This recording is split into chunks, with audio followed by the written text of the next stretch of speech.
Welcome to Pindar Poetry. We hope you learned something new. You start by building the physical chain that makes simultaneous use possible. Plug your controller into the Zen, then run a short USB cable from the Zen host port into the XIM input, and finally connect the XIM to the console or PC. Once done, make sure Zen is in pass-through or HID mode and XIM is in controller input profile. This preserves original controller data while letting XIM translate input. This step prevents conflicts and minimizes latency before now configure how XIM interprets inputs coming via the Zen.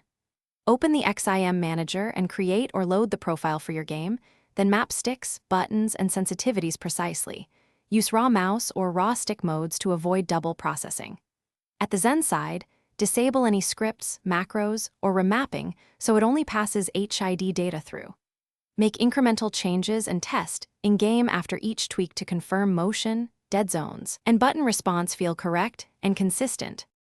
Finish by validating performance under real conditions. Jump into a private match and check aim, recoil control, and button mapping.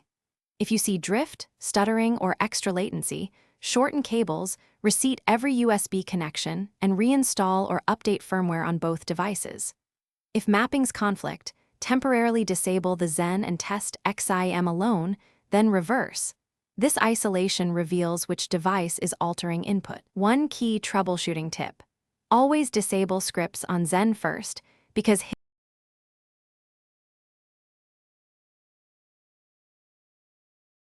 Thanks for watching.